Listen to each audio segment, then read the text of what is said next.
Boom! Welcome to Redink Tattoo Studio. My name's Serge.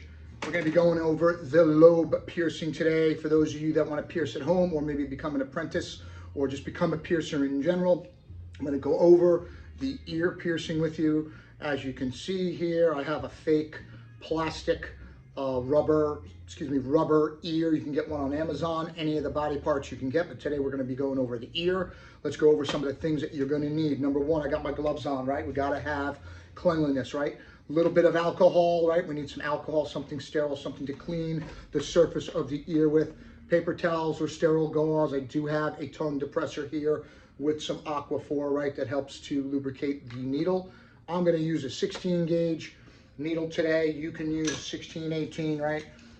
20 obviously as the numbers go up, needles get smaller. I'm going to use a 16 gauge needle today.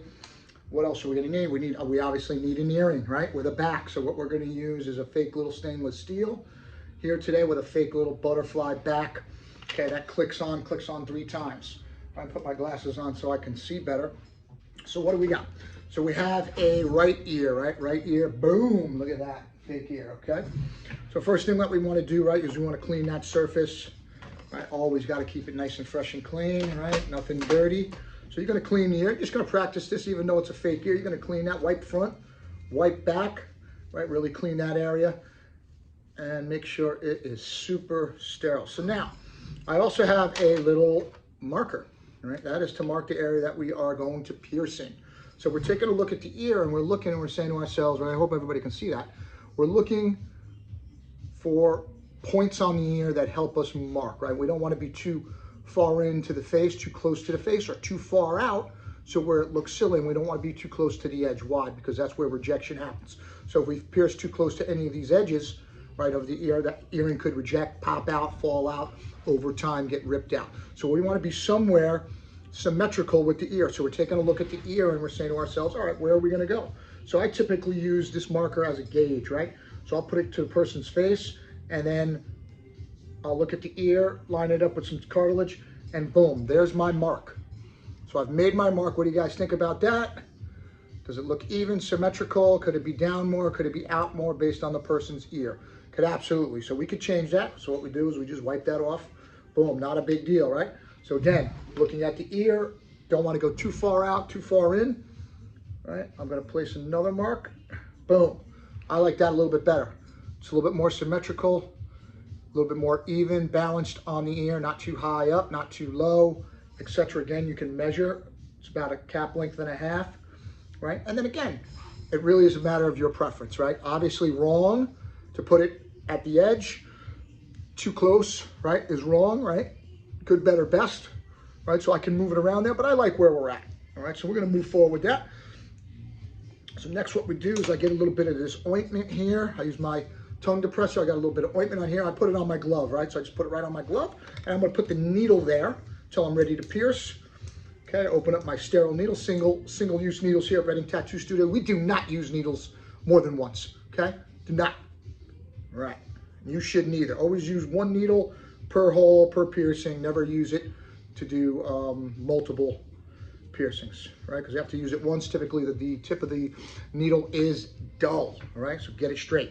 So here we are. So typically, if I'm doing this, I'm typically holding the ear and I'm looking at where I'm going to be sticking the needle and where it's going to come out the other side. So we want to be mindful of somebody's neck, right? Face, all that head. You want to be super mindful of that when you stick that needle in. So I typically, what I'm going to do is I'm going to pull the lobe a little bit away from their face slightly, and then that needle is going to slide directly through as opposed to coming in at an angle and potentially hitting them. So you want to be super careful of that. So for the purposes of piercing, I typically use my right hand. So I take this needle, all right, and I come here, a little bit of ointment, boom. I look for that mark, and I just go in. I go nice and slow. I look at, make sure it's coming through the back area. As you can see, it's through the back. I'm controlling the ear. I'm controlling the client. The client doesn't control me. I push the needle all the way through, boom. Now, typically, if you're going to do this the right way, what you're going to need is a cork. Okay, so let me just tell you guys this. Now, do I always use a cork? I'm going to have to admit that I do not, okay, because I don't want to lie to you guys. So the cork goes here. So this way, God forbid, the client passes out or starts to move. They are not pricked or stuck or poked themselves or, God forbid, fall into the needle. So that cork covers that sharp area, and now that client is safe for temporarily. Obviously, you're still monitoring them. You're watching out, seeing if they, you know, look like they're going to pass out or any of that good stuff. So you want to constantly monitor your client and make sure that they're not going to fall out. So as you can see, we've got a straight piercing here, boys and girls. That's about as straight as you're going to get. It comes around out the back, right? And now there's this needle has a little opening in it. So what we're going to do is we're going to take our piercing here, okay, and we're going to stick it in the hole here. That's right, stick it in the hole. All right, so you pop that in, and then you just hold the needle, right, and the piercing, and you just push through. Now that needle comes out the other side. We're going to grab that needle, boom, okay? So we got a beautiful piercing here. Take a look at that. That's your piercing. Now, let's take a look at the back side, right, because we want to make sure the back came all the way through. You see our post, right? Post came through, right? Post came through. You see that? There it is. So we know we're good. Now we're going to go for the back part, right? Back part, which is the butterfly, and you'll see why. I'm going to put this down for a second, show you why they call this the butterfly. I don't know if you guys can see this. All right, boom. So it's butterflied, and it sticks on, right? Boom. All right. So I just hold the piercing right here, hold, and then I'm going to put the back on by clicking it. Well, it's a little cumbersome here with this fake rubber ear, but I think you guys get the gist of what you're supposed to do here. And, or if you're doing it to yourself or a client, but this is the gist of it.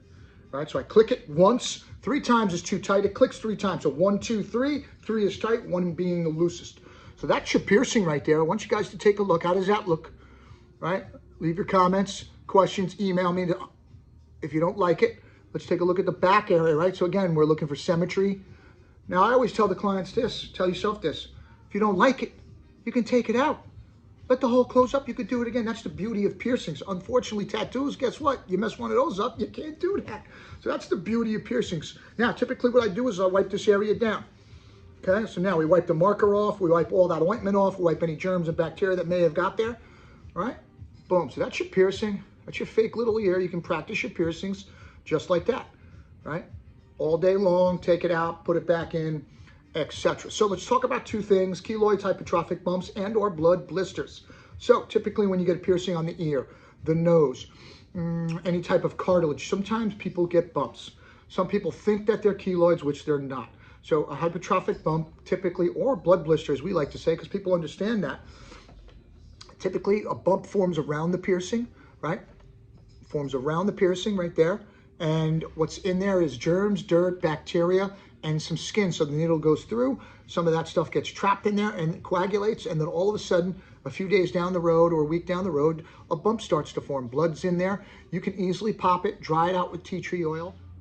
Boom, and we're back. All right, sorry about that.